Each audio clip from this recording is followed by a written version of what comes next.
So yesterday I have made you to understand कि sir company limited by guarantee, ठीक है, जिसमें members की लायबिलिटी लिमिटेड बाय गारंटी होती है, वो कैसे होती है उसके बारे में अपन ने काफी सारी डिटेल्स देखी थी। ऋचा जी, पहला पॉइंट बताइए कि सर इसमें मेंबर्स की मैक्सिमम लायबिलिटी कैसे डिसाइड होती है in a company limited by guarantee.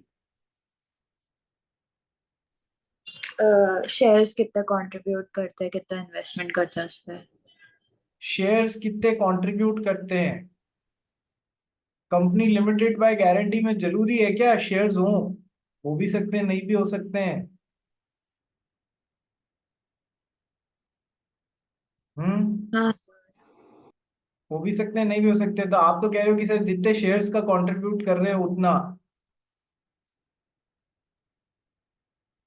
Hmm.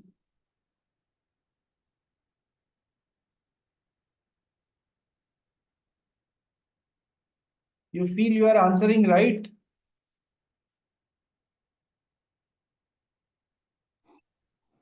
Sir तो फिर अम,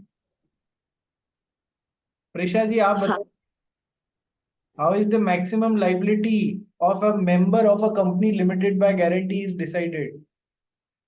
सर जो वो लोग ने स्टार्टिंग में अमाउंट बोला था मेमोरेंडम में, इसके हिसाब से।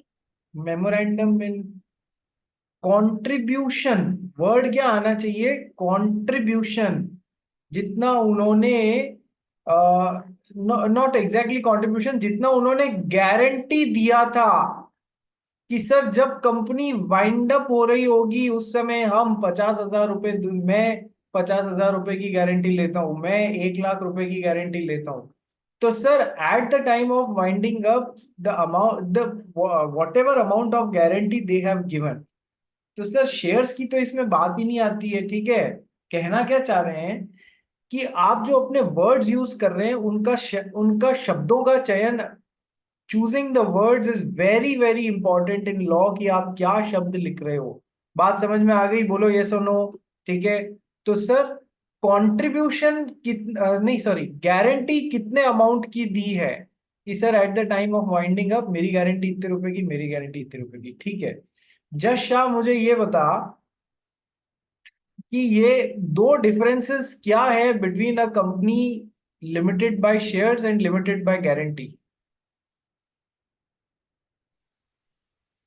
हाँ सर, लिमिटेड बाय शेयर्स में अगर आपको आपके शेयर्स किसी और को देना है, हाँ वो भी अगर प्राइवेट कंपनी है जो हाँ लिमिटेड बाय शेयर्स है, तो उसमें हाँ पहले आपको जो ऑलरेडी मेंबर्स है ना हाँ कंपनी में उनको पूछना पड़ेगा। हाँ। जबकि गारंटी में ऐसा कुछ आप पास ऑन कर नहीं सकते। तो आपने जितना गारंटी दिया है उतना आपको वाइंडिंग अप के टाइम देना ही पड़ेगा। मतलब उतना आपको वाइंडिंग अप के टाइम देना ही होगा, ये बात जरूरी नहीं है। उससे कम की लाइबिलिटी है तो हम उतनी गारंटी, हम उससे कम ही पैसा देंगे ना। हमने तो कहा था हमारी मैक्सिमम लाइबिलिटी 50,000 है, लेकिन मैक्सिमम लाइबिलिटी कंपनी पे ही 20,000 की आई, तो कंपनी किस नाते अपने से 50,000 मांगेगी? ठीक है।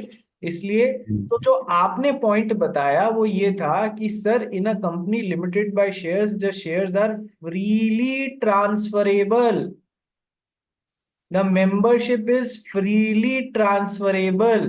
हाँ, प्राइवेट कंपनी में रेस्ट्रिक्टेड ट्रांसफरेबिलिटी है, लेकिन ट्रांसफरेबिलिटी तो है। पब्लिक कंपनी में फ्रीली ट्रांसफरेबल है, ट्रांसफरेबिलिटी है। ठीक है। जबकि in a company limited by guarantee, the membership transfer from one person to another can be objected by the company. It is not freely transferable just like in a company limited by shares. ठीक है। तो शब्द कैसे बनाने हैं, sentence कैसे बनाना है, याद रहेगा। सर कब याद रहेगा? जब मैं पढ़ाऊंगा ना इमीडिएटली उसके बाद में लिख लोगे, उसी समय शब्द वाक्य बना लोगे, तब तो रह जाएगा याद। यही इंपॉर्टेंस है उसको उसी समय लिख लेने की, और एक क्लास से पहले 2 मिनट और लगा के रिवाइज कर लो, क्योंकि क्लास में डेली क्वेश्चन आंसर सेशन होएगा, तो वापस रिवाइज भी हो जाएगा और मजा भी आएगा पढ़ के आओगे तो। ठीक है। तो सर कीवर्ड्स आंसर में, एग्जामिनर कॉपी चेकर आपके आंसर में क्या देखना चाह रहा है, यही तो कीवर्ड्स देखना चाह रहा है। पहला डिफरेंस है कि in a company limited by shares the shares are freely transferable, whereas in a company limited by guarantee the membership is not freely transferable। ठीक है, इधर मेंबरशिप फ्रीली है, इधर नहीं है। ठीक है, it can be objected by the company. Shruti Khartade, case law क्या लगेगा इस मैटर में?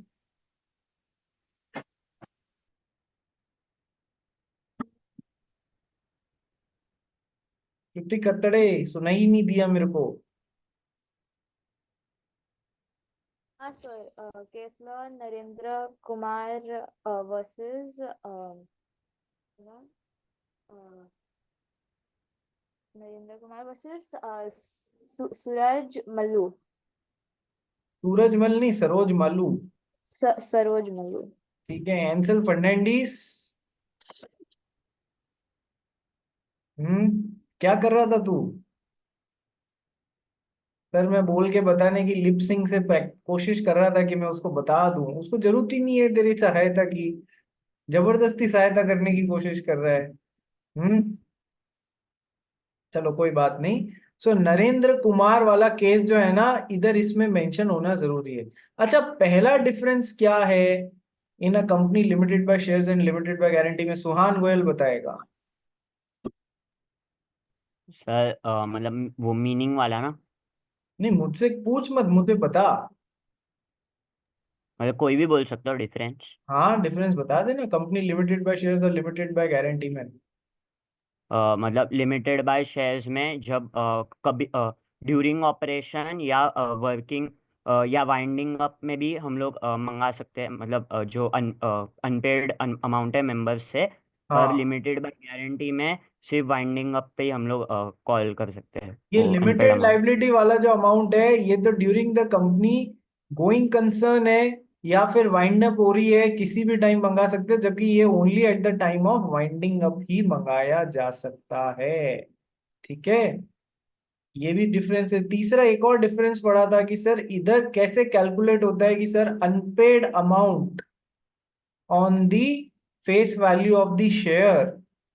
ठीक है, उससे 10 रुपए पे 7 रुपए पे कर दिए, बचा हुआ कितना है? 3 रुपए बचा हुआ है, तो 3 रुपए प्रति शेयर से जितने शेयर आपके पास में उस हिसाब से डिसाइड हो जाएगा। और इधर इधर इधर इधर ठीक है, इधर कैसे डिसाइड होगा कि सर जो भी गारंटी अमाउंट दिया है eight the time of winding up, उस हिसाब से वो उस तरीके से डिसाइड होगा। ठीक है, चलिए ये 2 या 3 डिफरेंसेस हैं, ये ध्यान रखिएगा। ठीक है, अपने को गारंटी कंपनी में काफी कुछ समझाया था मैंने और आपको।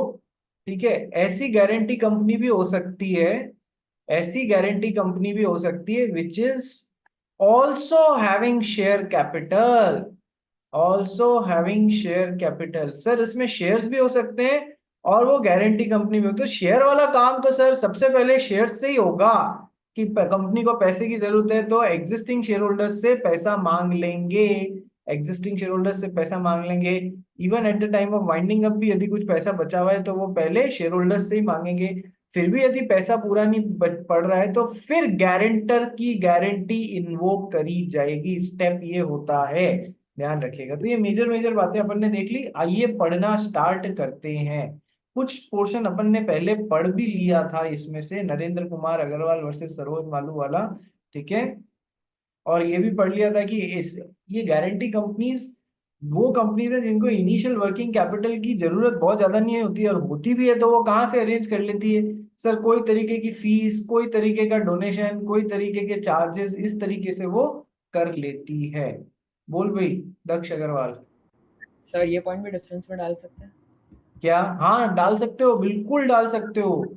चौथा पॉइंट दक्ष अग्रवाल बोल रहे हैं सर ये भी डिफरेंस में डालने क्या? हाँ, कि sir company limited bye share जो है वो उसको इनिशियल लिमिटेड बाय शेयर्स में तो सर कैपिटल की रिक्वायरमेंट तो होगी होगी, तो वो शेयर होल्डर्स से पूरी कर लेगी, मेंबर्स से पूरी। जबकि इधर क्या है, जनरली एकदम हार्डकोर रूल मत बना देना, जनरली वो कंपनीज खुलती हैं जिनको या तो इनिशियल वर्किंग कैपिटल की बहुत ज्यादा रिक्वायरमेंट है नहीं, या फिर है भी तो वो अपनी फीस, डोनेशंस, चार्जेस इनसे अरेंज कर लेती है।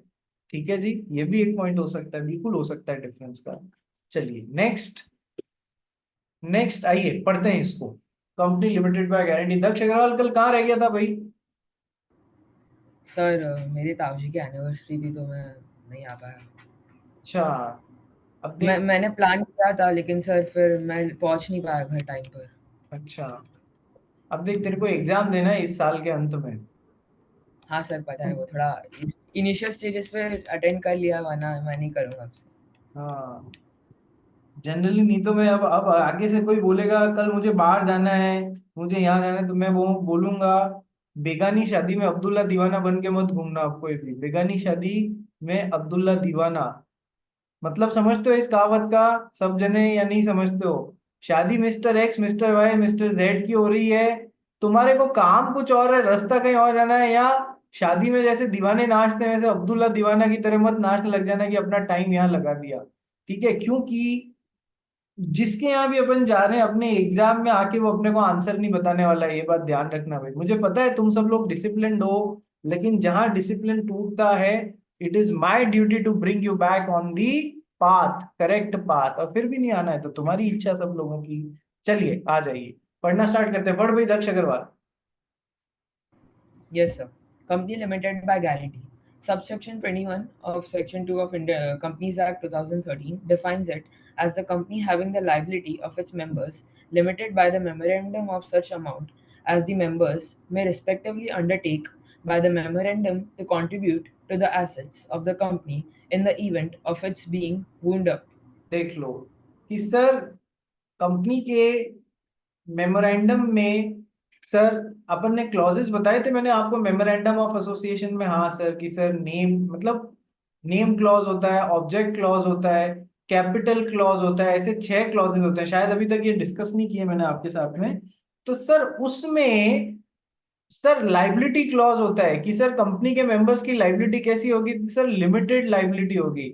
लिमिटेड कैसे होगी? कि लिमिटेड बाय गारंटी होगी। ठीक है, लिमिटेड बाय गारंटी। तो सर मिस्टर एक्स मेंबर है, 50,000 रुपए की गारंटी लिए, मिस्टर वाई मेंबर है, 1 लाख रुपए की गारंटी ली है। ठीक है, इस तरीके से। तो सर क्या लिखते हैं? Company having the liability of its members limited by the memorandum. Memorandum का मतलब रेफरेंस समझ में आ गया अभी आपको बताया? Yes sir. To such amount as the members may respectively undertake by the memorandum to contribute to the assets of the company in the event of its winding up. केवल तभी ये गारंटी वाला पैसा मंगाया जा सकता है। बार बार मेमोरेंडम मेमोरेंडम क्यों कर रहे हैं? मेमोरेंडम में ही बताएगा ना, मैं 50,000 की गारंटी ले रहा हूँ, मैं 1 लाख की गारंटी ले रहा हूँ। ठीक है, आगे बढ़ गई। Thus, the liability of the members of a guarantee company is limited up to a stipulated sum mentioned in the memorandum. Members cannot be called upon to contribute beyond that stipulated sum. जितना mister x ने liability लिए memorandum में उतना ही उनको परेशान किया जा सकता है। ठीक है, उससे ज्यादा नहीं। Members can not be called upon to contribute beyond that stipulated sum, क्योंकि उनकी लिमिटेड उतने ही अमाउंट तक गारंटी है। आगे पढ़ो। The common features between a guarantee company and the company having share capital are legal personality and limited liability. देखो In the later दोनों ही तरीके की कंपनी में कॉमन बात क्या है? गारंटी कंपनी और कंपनी हैविंग शेयर कैपिटल है कि सर दोनों ही सेपरेट लीगल पर्सन्स हैं। दोनों ही कंपनी क्या है? सेपरेट लीगल पर्सन है। दोनों ही कंपनी में लिमिटेड लाइबिलिटी है। लिमिटेड लाइबिलिटी होने का तरीका अलग अलग है सेम, मतलब लाइबिलिटी लिमिटेड है। एक में शेयर्स में अनपेड अमाउंट, एक में गारंटी अमाउंट से डिसाइड पर है लिमिटेड लाइबिलिटी। तो ये तो हो गई कॉमन बातें। जबकि इन द लेटर केस मतलब कि देखो फॉर्मर केस क्या है? Guarantee company. लेटर केस क्या है? Company having share capital. ठीक है, बाद वाला case. In the latter case क्या है भाई? पढ़। the member's liability is limited by the amount remaining unpaid on the share, which each member holds. ठीक है, Both of them latter case मतलब यही शेयर कैपिटल में 10 में से अनपेड अमाउंट 3 रुपए का है, तो सर इतनी मैक्सिमम लाइबिलिटी है। So both of them have to state in their memorandum that the members liability is limited. दोनों को लिखना पड़ेगा हमारे मेंबर की लाइबिलिटी लिमिटेड है। ठीक है, लेकिन डिफरेंस क्या है? कॉमन पॉइंट्स भी पूछ सकते हैं। देखो क्वेश्चन ऐसे भी बन के आ सकता है, what are the common features and distinctive features between. तो कॉमन भी तो ध्यान होने चाहिए। कॉमन क्या होंगे? कि सर कंपनी में दोनों में लाइबिलिटी लिमिटेड है, दोनों ही सेपरेट लीगल पर्सनालिटीज हैं। ठीक है, दोनों को ही अपने मेमोरेंडम में लिखना पड़ता है कि हमारे मेंबर्स की लाइबिलिटी लिमिट है, और डिफरेंसेस अपन 3-4 जो है वो कर ही चुके हैं, पढ़ लो भाई। However, the point of distinction between these two types of companies is that in the former case, the member may be called upon to discharge their liability only after commencement of the winding up and only subject to certain conditions. But in the latter case, they may be called upon to do so at any time, either during company's lifetime or during its winding up. ये आते हैं तुम दोनों, तुम लोगों को ये सब आते हैं, ठीक है। आगे ये तो अपन पढ़ ही चुके हैं कि ये अपनी सेकंड डिफरेंस क्या है कि सर ये अपनी इनिशियल वर्किंग कैपिटल जो है वो उसको जरूरत नहीं होती है, गारंटी कंपनी की जनरली नहीं होती है। तो सर ऐसी कंपनियां कौन से लोग खोलेंगे जिनको अपने धंधे के लिए जनरली वर्किंग फंड्स की जरूरत होती नहीं है, या फिर ये फंड्स जो है ये दूसरे sources like endowment fees, charges, donation से इकट्ठे हो जाते हैं, ठीक है। नरेंद्र Sir, कुमार वर्सेस सरोज मालू जो है, एक मिनट, नरेंद्र कुमार अग्रवाल वर्सेस सरोज मालू जो है उसमें अपने को ये केस मैं आपको पढ़ा ही चुका हूँ। दक्ष अग्रवाल बोल। सर जो अपने जो डिफरेंशिएशन है regarding the initial capital requirement, तो उसमें लिमिटेड बाय शेयर वाले में तो अपन लिख देंगे कि इनिशियल कैपिटल रिक्वायर होता है तो अपन शेयर की वैल्यू से लेते हैं, लेकिन जो गारंटी वाली में बात आती है तो आइदर इट कुड बी, मतलब दो केसेस बनते हैं जिसमें शेयर कैपिटल नहीं भी चाहिए रह सकता है और चाहिए भी रह सकता है।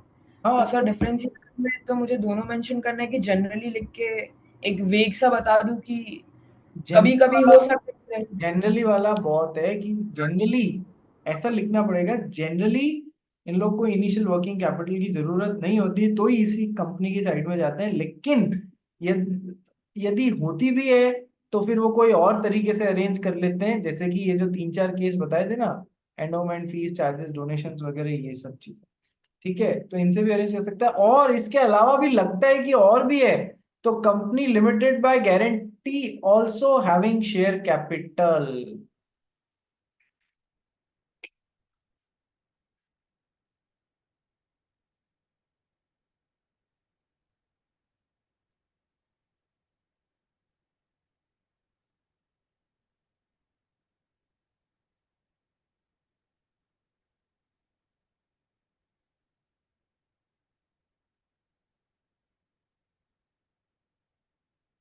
M I Audible?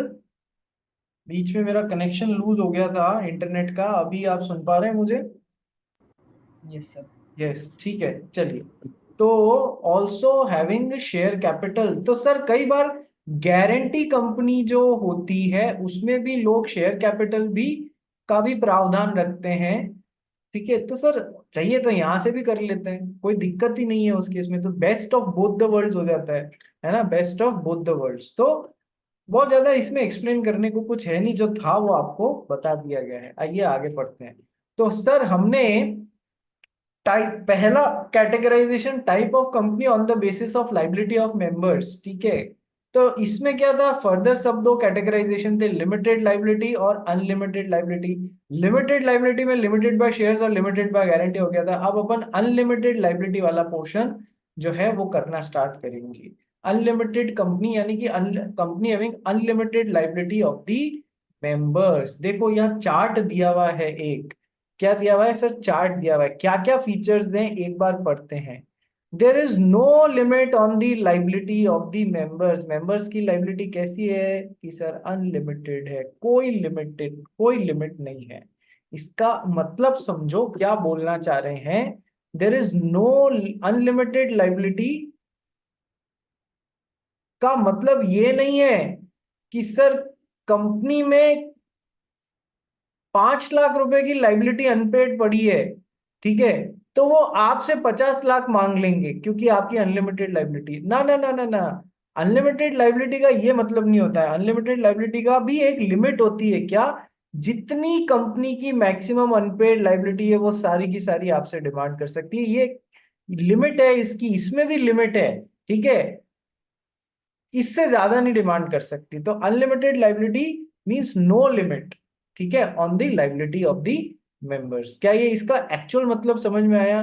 ठीक है, no limit on the liability of the member. Second क्या है, the liability ceases on when he ceases to be a member. Sir, जब मिस्टर एक्स इस अनलिमिटेड लाइबिलिटी वाली कंपनी से बाहर निकल जाते हैं तो उनकी ये अनलिमिटेड लाइबिलिटी खत्म हो जाती है, पर इसमें एक कैच पॉइंट है। ठीक है, इसमें एक कैच पॉइंट है, ये हम आगे पढ़ेंगे। थर्ड पॉइंट क्या है, liability is not unlimited till the time the company is not wound up. Sir, बिल्कुल गारंटी कंपनी वाला सीन चल रहा है यहाँ पर। गारंटी कंपनी में क्या होता है, गारंटी कब इन्वोक करी जा सकती है, गारंटीड अमाउंट कब मांगा जा सकता है, only at the time of winding up. वैसे ही अनलिमिटेड कंपनी में मेंबर की लाइबिलिटी अनलिमिटेड होती तो है, लेकिन कब इन्वोक करी जा सकती है unlimited liability, only at the time when that company having unlimited liability of the members is getting wound up. केवल तभी, सेम पॉइंट है गारंटी कंपनी और इसका। सर, तभी अनलिमिटेड लाइबिलिटी होगी जब वो कंपनी वाइंड अप करने की बात हो रही होगी। ठीक है, बात समझ में आ गए? Yes sir. तो members can be called to contribute only in the event of winding up of the company. वहां पर गारंटी अमाउंट कब मंगाया जा सकता है, only at the time of winding up. यहाँ पर अनलिमिटेड लाइबिलिटी का कंट्रीब्यूशन कब मंगाया जा सकता है, only at the time of winding up of such a company. क्या ये कॉमन पॉइंट समझ में आ गया? Yes sir. The liability of each member extends to amount of company's debt and liabilities. ठीक है, however he can claim contribution from other members। इसका मतलब समझो, बहुत ही अच्छा पॉइंट है सर। एक अनलिमिटेड लाइबिलिटी वाली कंपनी है, unlimited liability of members, unlimited liability of members. ठीक है, इसमें एक तो है दक्ष अग्रवाल मेंबर जैसे बैठा हुआ है अंदर, श्रुति खरतड़े, सुहान गोयल, तीनों का दिमाग खराब हो गया था जो एक अनलिमिटेड लाइबिलिटी वाली कंपनी में जाके मेंबर बन गए। ठीक है सर, इसमें कंपनी के हर मेंबर की अनलिमिटेड लाइबिलिटी होती है to the extent of company के जो भी अनपेड अमाउंट डेट्स लाइबिलिटीज रह गई हैं उस तक। कहना क्या चाह रहा है समझो, मान लो कंपनी की एसेट्स खत्म हो गई और अभी तक लाइबिलिटीज 10 लाख रुपए की बची हुई है, तो सर कंपनी ये सारा का सारा 10 लाख रुपए एक भी आदमी से मांग सकती है। पूरा का पूरा पैसा दक्ष अग्रवाल को बोल सकती है 10 लाख रुपए तू चुका।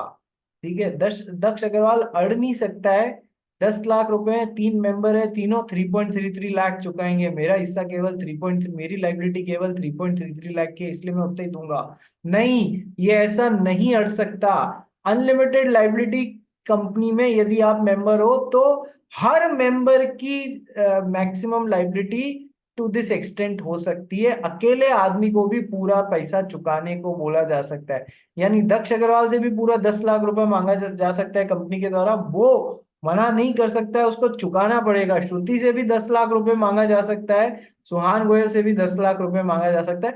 तीनों से 10-10 लाख नहीं मांगा जा सकता कि ले आओ 30 लाख रुपए, नहीं। कंपनी की टोटल लाइबिलिटी कितनी है, 10 लाख है, पूरी की पूरी एक आदमी एक मेंबर से भी वसूल कर सकते हैं और वो कंपनी को मना नहीं कर सकता। लेकिन लेकिन लेकिन सर, बदले में इसको कंट्रीब्यूशन वसूलने का इन बाकी के मेंबर्स से राइट मिलेगा। अच्छा, 10 लाख रुपए देने से मना तो नहीं कर सकता, देने तो पड़ेंगे, लेकिन सर इनका कंट्रीब्यूशन जो इतना था वो इसका राइट मिलेगा दक्ष अग्रवाल को इनसे ये कंट्रीब्यूशन वसूलने का। देख लो, liability of each member extends to the amount of the company's debt and liabilities. हर मेंबर 10 लाख रुपए के लिए जिम्मेदार होगा, उससे मांगा भी जा सकता है, अकेले से वो ये ऐतराज नहीं कर सकता कि मेरे से अकेले से क्यों मांग रहे हो, उसको देना पड़ेगा क्योंकि उसकी अनलिमिटेड लाइबिलिटी है।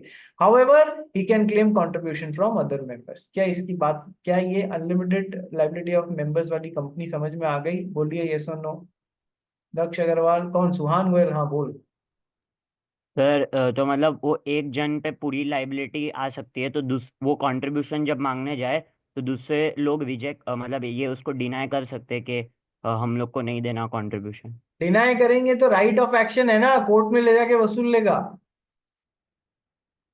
ओके उसका उसका लीगल अधिकार है, ये वसूल सकता है, मना नहीं कर सकता, लेकिन बाद में बाकी जो भी मेंबर्स हैं उनसे वसूल सकता है। नहीं दे रहे हैं तो सर बाकायदा कोर्ट में ले जाके घसीट सकता हम लोग को, लाओ मेरा पैसा। ठीक है, चलिए समझ में मोटा मोटा आ गया ना? Yes sir. इसमें एक आध बात और है जो यहाँ पर चार्ट में कैप्चर नहीं हुई है, हम लोग पढ़ते हैं और समझते हैं। पढ़ गई? Unlimited company, subsection 92 of section 2 of Companies Act 2013 defines unlimited company as a company not having any limit on the liability of its members.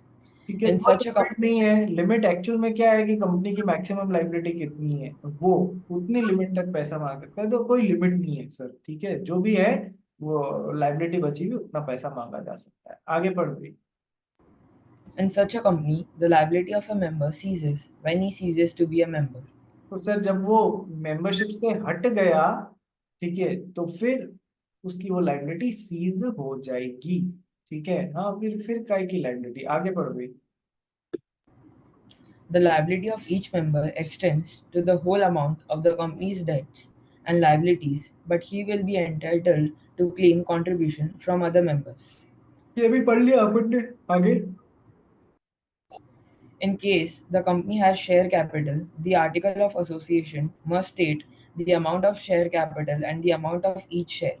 So long as the company is going concern, the liability on the shares is the only liability which can be enforced by the company. Stop. ये paragraph क्या बोल रहा है कि sir ऐसी company में, unlimited liability of the members वाली company में, यदि शेयर कैपिटल है, हो भी सकती नहीं भी हो सकती है, यदि इसमें शेयर कैपिटल है यानी कि तो, और जब कंपनी चल रही है, गोइंग कंसर्न है, तो फिर वो ही पैसा मंगाया जा सकता है जो कि शेयर्स में लेना बाकी है। अनलिमिटेड लायबिलिटी वाला कंसेप्ट एनफोर्स नहीं किया जा सकता कि लाओ तुम्हारी अनलिमिटेड लायबिलिटी, हम बोल रहे हैं जितना पैसा दो। नहीं, अनलिमिटेड लायबिलिटी वाला पॉइंट कब एनफोर्स कराया जा सकता है? Only at the time of winding up of the company. ये बात पढ़ा चुका हूं ना? Yes sir. ठीक है।